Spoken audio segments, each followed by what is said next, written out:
Dans cette séance, on va étudier les caractéristiques du domaine continental et on va les opposer aux caractéristiques du domaine océanique. Ce que Wegener a constaté, c'est qu'il existe une différence d'altitude entre le domaine continental et le domaine océanique. Ce qu'on peut voir ici, on voit que le sommet de la croûte océanique est beaucoup plus basse que l'altitude de la croûte continentale. Ceci peut être illustré par un graphique, le voici.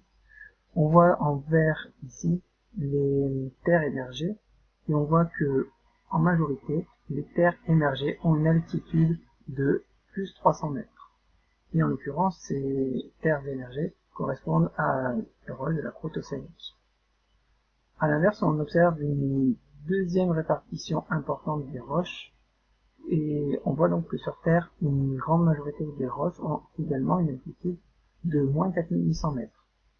Et donc on parle ici de dualité entre un domaine continental à plus 300 mètres et un domaine océanique à moins 4800 mètres, alors que les autres altitudes sont très peu représentées en fréquence.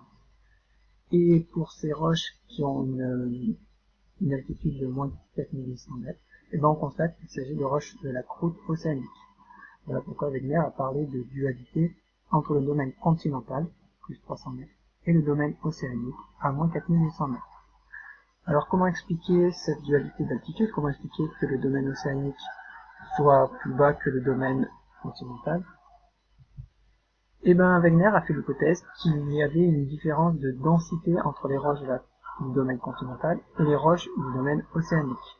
Et en l'occurrence, on constate que les roches du domaine océanique ont une densité de 2,9, alors que les roches du domaine continental, elles, ont une densité de 2,7.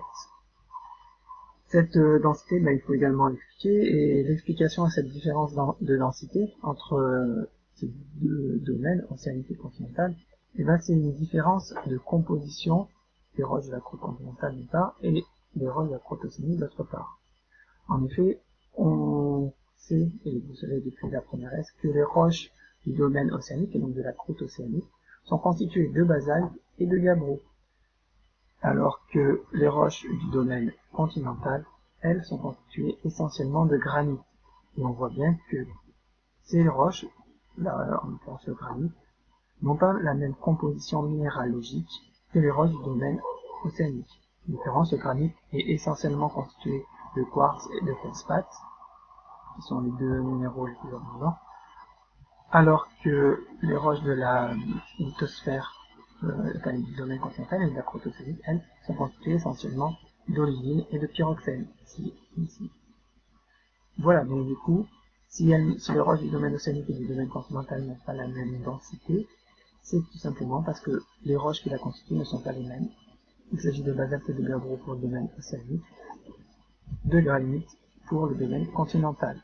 Et donc, comme il ne s'agit pas des mêmes roches, il n'y a pas non plus les mêmes minéraux qui les constituent. Comme les minéraux sont différents, la chimie de ces roches va être différente. On va constater que les roches du domaine continental seront plutôt riches en aluminium, alors que les roches du domaine océanique, elles seront plus riches en fer et en magnésium, qui ont une densité bien plus importante. Ce qui explique du coup la différence de densité et donc la répartition entre les terres émergées moins denses et les terres immergées plus denses, qui elles sont constituées de roches de la croûte océanique. Voilà pour cette répartition et donc pour cette première séance.